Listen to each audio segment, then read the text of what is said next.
Welcome to Hello English Teacher.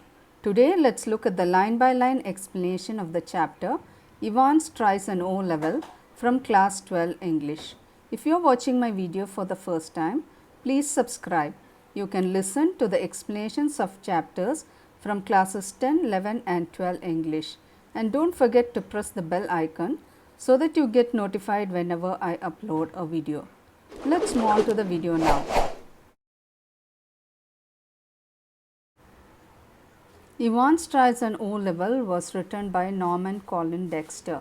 He was an English crime writer known for his Inspector Morse series of novels, which were written between 1975 and 1999 and adapted as an ITV television series, Inspector Morse from 1987 to 2000. His characters have spawned a sequel series, Louise, and prequel series, Endeavour. So, let us move on to the lesson now. Evans tries an O level. So, what is this O level? O level is nothing but an ordinary level examination, and it is the basic level of the general certificate of education, which tests the basic knowledge in different subjects. So, here Evans is the central character here. He is in the prison and he wants to complete his O level examination in German language. So, let us see what are the things he is up to. So, here Evans wants to complete his O level examination and he is planning a clever escape by using this pretense of writing the exam. So, even after he is being caught at one point, again he is able to use his wit and escape finally from the grip of these people or the police. So, that is what we are going to see in this story. Should criminals in prison be given the opportunity of learning and education? So, here what is the question asked? So, should the criminals who are in the prison be given an opportunity to learn or get educated? So, there are so many points if you look at this. So, we do not know what kind of people are there in the prison. Some of them might have come there by mistake, or some of them might be real criminals. So, we do not know whether they should be given a chance of learning or educating themselves. Some of them may not be educated at all. So, it depends on the kind of people they are. So, we should also be careful by giving them a chance, because some of them might use this as a pretext, just like how this Evans used. So, they might try to escape. So, it is very particular that you need to know what kind of people they are and then give them a chance. But then learning is everybody's birthright. So, that is also very important, but at the same time we must look at the type of people who they are and then give them the opportunity. It was early in March when the secretary of the examinations board received the call from Oxford prison. So, why this Oxford prison? It was the place where this Evans was lodged, and Oxford prison is said to be very strict. People cannot escape easily. There are so many strict rules. So, Evans was lodged in Oxford prison, and so the governor of the prison, governor is the one who is in charge of that prison.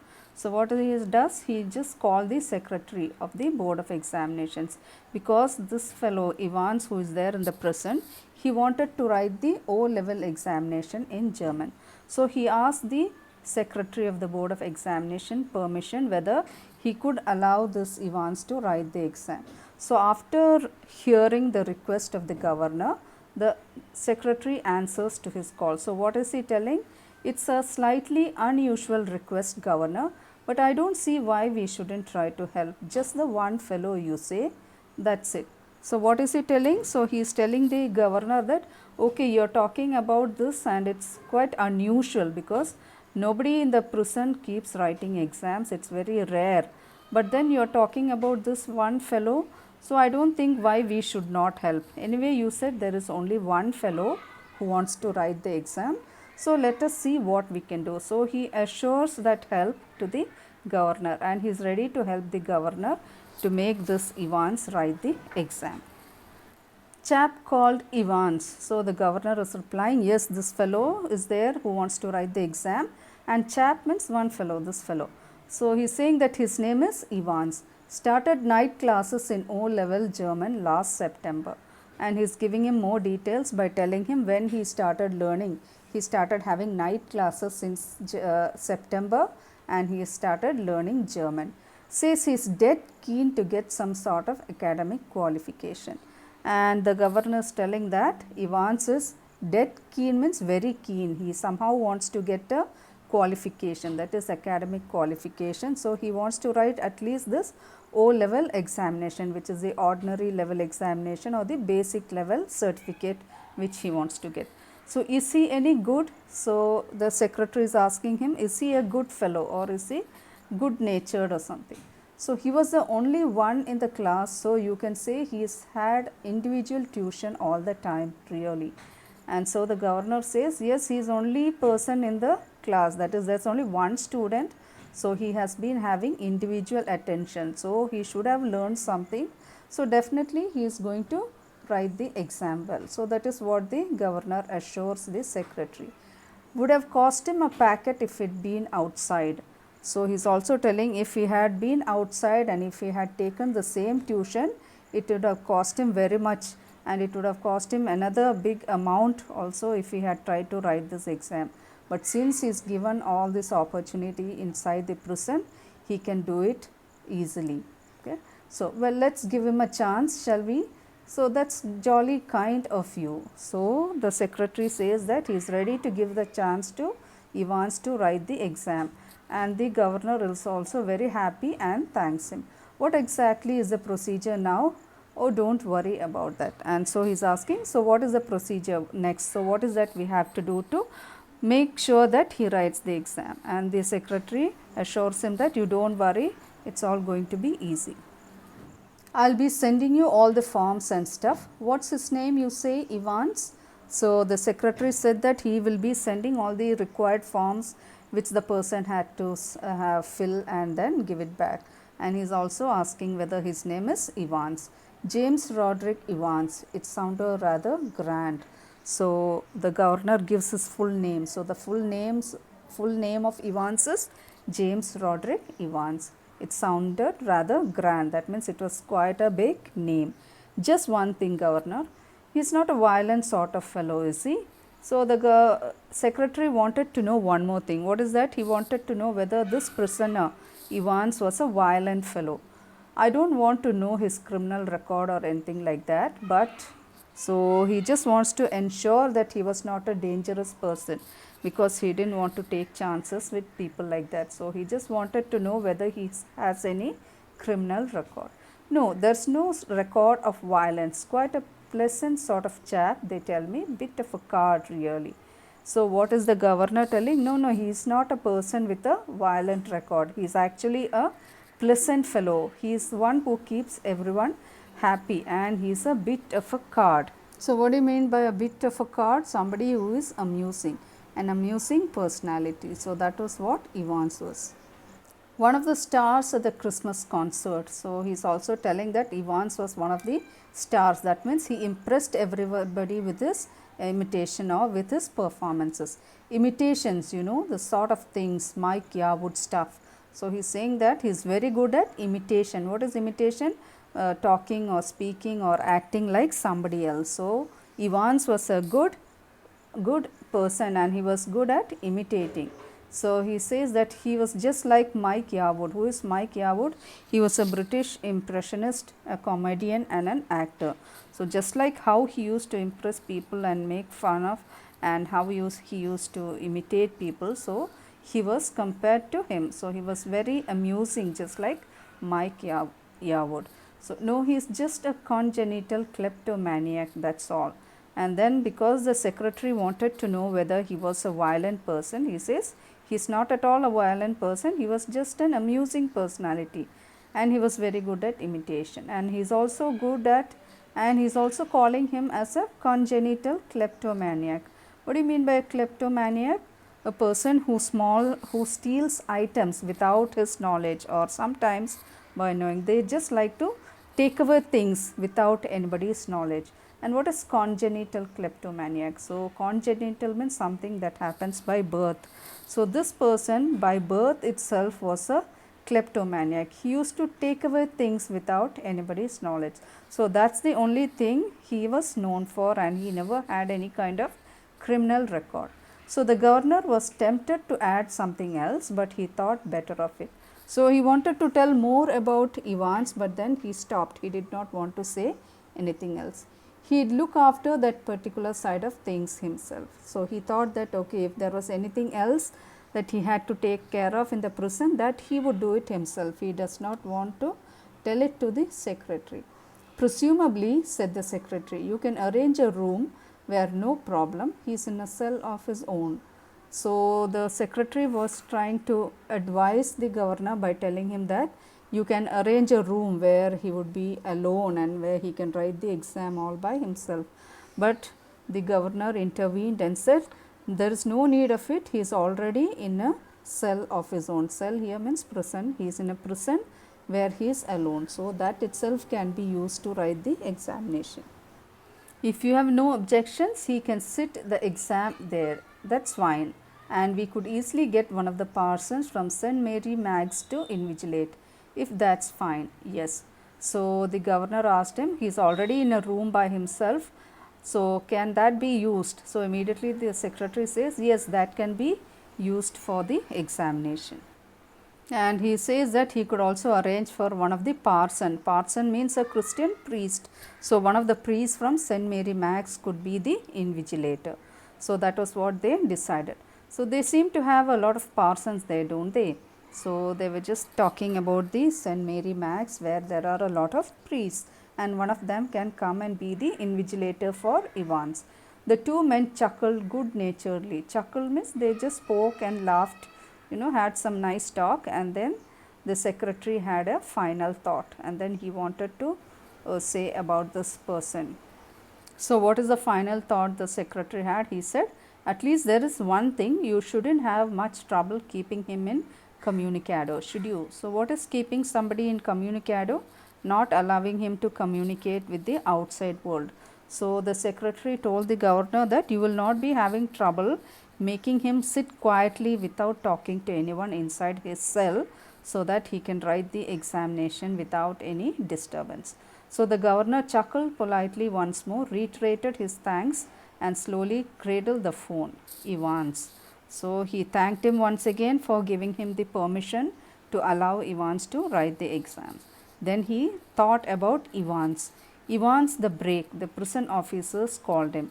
So, Evans the prisoner, he had a nickname. What is the nickname? People used to call him, or the prisoner officers used to call him in this way. What name did they call him? They called him as Evans the Break. What is the meaning of that? Because he had tried to escape many times from the prison. So, that is why he was named as Evans the Break. Thrice he had escaped from prison, and but for the recent wave of unrest in maximum security establishments up north, he wouldn't now be gracing the governor's premises in Oxford, and the governor was going to make absolutely certain that he wouldn't be disgracing them. So, why was he named Evans the Break? Because 3 times he had tried to escape from the prison. But then because of the maximum security, especially in the northern wing, he was caught and he was brought back to the prison, and he was under the direct vigilance of the governor himself. So, that is why he was sure that he will not allow him to escape this time, and he was also certain that he should see to it that this fellow does not try out another plan and try to escape and disgrace the whole lot of them. Not that Evans was a real burden, but just a persistent nagging presence. So, he was thinking that Evans was not a burden, he was not a person with a criminal record, but then he was always nagging, he was always keeping on talking, and he used to sometimes, he was a kleptomaniac. So, it was very difficult for them to look at him and to keep him in one place. So, that is why they were very careful about this person and about letting him write the examination. He'd be all right in Oxford, though the governor would see to it personally. So, now that he is in the Oxford and he is under the governor himself, so he would take care of Evans personally so that he would not escape. And besides, there was just a possibility that Evans was genuinely interested in O-level German, and the governor also thought that sometimes he may be really interested in writing the examination and getting the certificate. We don't have to think that he is doing it only for escaping from the prison. Sometimes he may really be interested. So, they wanted to give him a chance. Just a slight possibility, just a very slight possibility. So, they say that maybe he was interested and it was only a very small percentage that he was going to write it really. At 8:30 p.m. on Monday, June 7, Ivan's German teacher shook him by the hand in the heavily guarded recreational block just across from D wing. So, he had a tuition teacher, his German teacher. So, he came and met him and shook his hands. They got introduced to each other and then he was supposed to teach German to Ivans. So, what did he say? He said Guten Glück, Ivans. So, what is Guten Glück? It is German and it means good luck. So, he is wishing Ivans good luck. Pardon, I said. Good luck for tomorrow. So, what Ivan said, what are you saying? Please tell me. So, he said, I am just wishing you good luck for the test tomorrow. Oh, thanks. I mean, danke schön. So, you haven't a cat in a hell's chance of getting through, of course, but. So, what did he say? Oh, thanks. Danke schön. What is danke schön? Means thank you very much. So, Ivans is telling his teacher, thank you very much in German. So, you haven't a cat in a hell's chance of getting through, of course. So, he is saying that I don't think you are going to get through the examination. So, the teacher was not very sure whether Ivans will be able to clear the test. But I may surprise everybody, said Ivans. But then what did Ivans reply? He says that he may surprise everybody, but he did not say what he really meant by that. So at 8:30 the following morning, Ivans had a visitor, 2 visitors in fact. So the next day what happened? 2 people came to visit him at 8:30 in the morning. He tucked his grubby string vest into his equally grubby trousers and stood up from his bunk smiling cheerfully. So 2 people came to visit him and then what did he do? He was tucking in his grubby vest. What is tucking in? Pushing in. Grubby means grimy or dirty. String vest is a vest made of meshed fabric and which is used as an underwear. So what did he do? He just pushed it inside his trousers that were also grimy or dirty. So and he stood up from his bunk, the place where he was lodged, and he was smiling cheerfully. Morning, Mr. Jackson. This is indeed an honor. So he wished one of the persons there and it was Mr. Jackson. He said, good morning, Mr. Jackson. This is indeed an honor. So he was telling to Mr. Jackson that it is an honor for him to have him there. Jackson was the senior prison officer on D wing and he and Ivans had already become warm enemies. So he greeted Mr. Jackson. Who is Jackson? He was the senior prison officer at that D wing where this Ivans was lodged, and they both were actually enemies. They were not friendly at all. So he greeted him. At Jackson's side stood Officer Stephens, a burly, surly looking man, only recently recruited to the profession.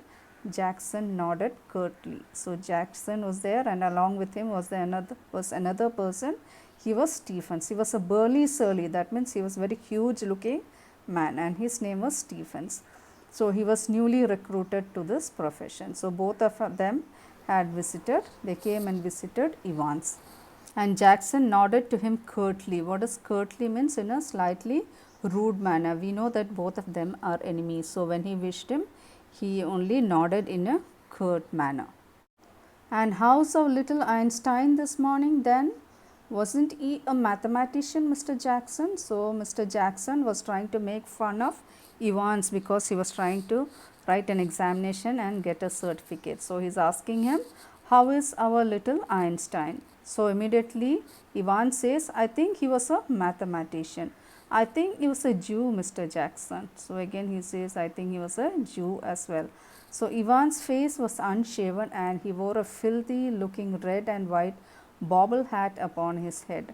So Ivans was not at all clean. His face was unshaven and he also wore a dirty red color bobble hat on his head.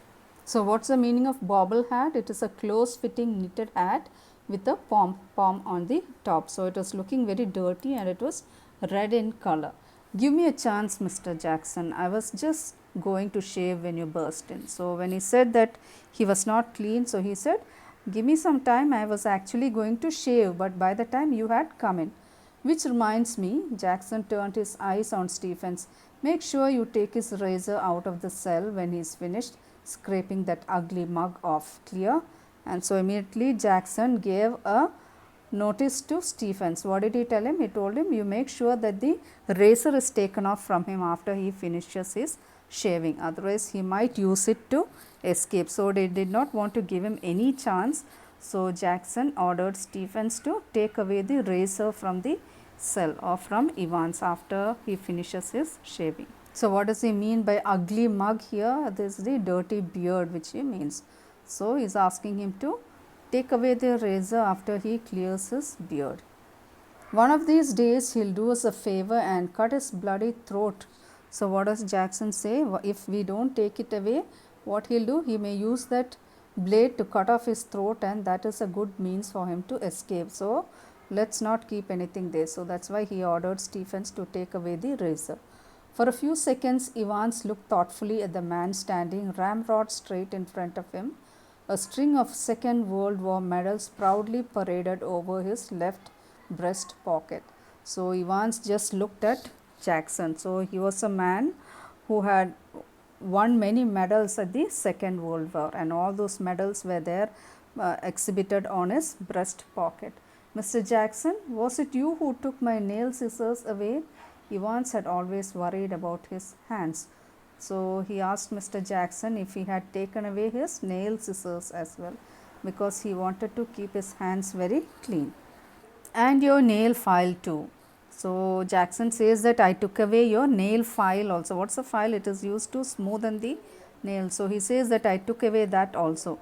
Look, for a moment Evans' eyes smoldered dangerously, but Jackson was ready for him. So, Evans got angry and his eyes were smoldering dangerously. That means he turned red and he was getting angry and looking at Jackson. But then Jackson was ready to answer him. Orders of the governor, Evans. So, he said it is the order of the governor. After the governor ordered that he has to take away all the sharp objects, that is why we took away your nail scissors and the file, and now we are going to take away the razor as well. He leaned forward and leered, his voice drooping to a harsh, contemptuous whisper. You want to complain? So, he was quite angry at the way Evans asked him, and very slowly he just bent in an angry manner and asked Evans in a whisper, are you going to complain about this? Evans shrugged his shoulders slightly. The crisis was over. So, now he was not going to complain because he knew that it was the order from the governor. So, there is no point of complaining. So, you have got half an hour to smarten yourselves up, Evans, and take that bloody hat off. So, Jackson ordered him to keep himself clean, and he has given him half an hour to tidy himself up, and then he is also telling him to remove that hat from his head. Me at a So, Evans put his right hand lovingly on top of his filthy woolen and smiled sadly. So, he asked him like, do you want me to remove my hat? So, he placed his hand on his hat and he liked that hat very much. So, he just kept his hand on that and smiled sadly. And what did he say? Don't you know, Mr. Jackson, it's the only thing that ever brought me any sort of luck in life. So, kind of lucky charm, if you know what I mean. So, what is he trying to tell Mr. Jackson when he asked him to remove the hat? He says that this is the only thing that I use as a lucky charm. It has always brought me luck. So, I don't want to remove the hat. So, please allow me to keep this. And today I thought, well, with me exam and all that. So, he says that today anyway I am going to write the exam. So, please allow me to keep this. This hat is my lucky charm. Buried somewhere in Jackson was a tiny core of compassion, and Evans knew it. And why is he asking this to Jackson? Because Jackson was a compassionate person. He used to give value to others' emotions and thoughts. So, Jackson was taking advantage of his quality of this, and that is why he is requesting him, telling him that it's a kind of a lucky charm, etc., and asking him to give him permission to keep the hat while writing the examination. Just this once then, Shirley Temple. So, he gives him permission to keep this hat on only once. And what is Shirley Temple? So Shirley Temple is an actress and he is comparing Yvonne's long hair to that of the actress's hair. So if there is one thing that Jackson genuinely loathed about Yvonne's was his long wavy hair. So loathed means hated. So this Jackson hated the long hair of Evans. So he did not like it, but then he gives him permission at least once because he says that the hat was his lucky charm. And get shaving. At 8:45 the same morning, the Reverend Stuart McLeary left his bachelor flat in Broad Street and stepped out briskly towards Carfax. And then he gave him time to quickly finish his shaving. So at the same time, the invigilator was supposed to be Stuart McLeary, so who was a parson at the St. Mary's Mag. So he was staying in one of the bachelor flats in Broad Street. So he was coming to the Oxford prison to invigilate Yvonne's exam. So at 8:45 he left his flat and he was walking very briskly towards the Carfax. What is Carfax? It's a place where all the main roads meet. So he wanted to come to the prison for the invigilation. The weatherman reported temperatures considerably below the normal for early June, and a long black overcoat and a shallow crowned clerical hat provided welcome protection from the steady drizzle which had set in half an hour earlier and which now spattered the thick lens of his spectacles. So according to the weatherman, it was below normal, and so he was wearing a long coat and he was also wearing a clerical hat. So it provided him some kind of protection from the drizzle that was there, and that drizzle was predicted at a certain time, but it had started early, half an hour early, but then his hat was able to cover him. And then he was wearing thick glasses as well, so the drops of the water was falling on that as well. In his right hand he was carrying a small brown suitcase which contained all he would need for his morning duties, including a sealed question paper envelope, a yellow invigilation form, a special authentication card from the examinations board, a paper knife, a Bible. He was to speak to the Women's Guild that afternoon on the Book of Ruth, and a current copy of the Church Times. So he was carrying all these materials that were required for the examination, as he was the invigilator. But then he had this Bible also because he had a meeting in the afternoon where he was going to speak on the Book of Ruth. So with all these things he went towards the Oxford prison. So what are the things he had in his box? He had a sealed question paper envelope, and then he had a yellow invigilation form which the student had to fill. Then he had an authentication letter from the examination board telling him that he was the invigilator. Then he also had a paper knife and a Bible. So all these things, and he also had a newspaper inside his bag. I hope you liked today's video. Let's look at the next part of this lesson in my next video. For more interesting videos, do subscribe to Hello English Teacher, like, share and give your valuable comments below. Thank you for watching.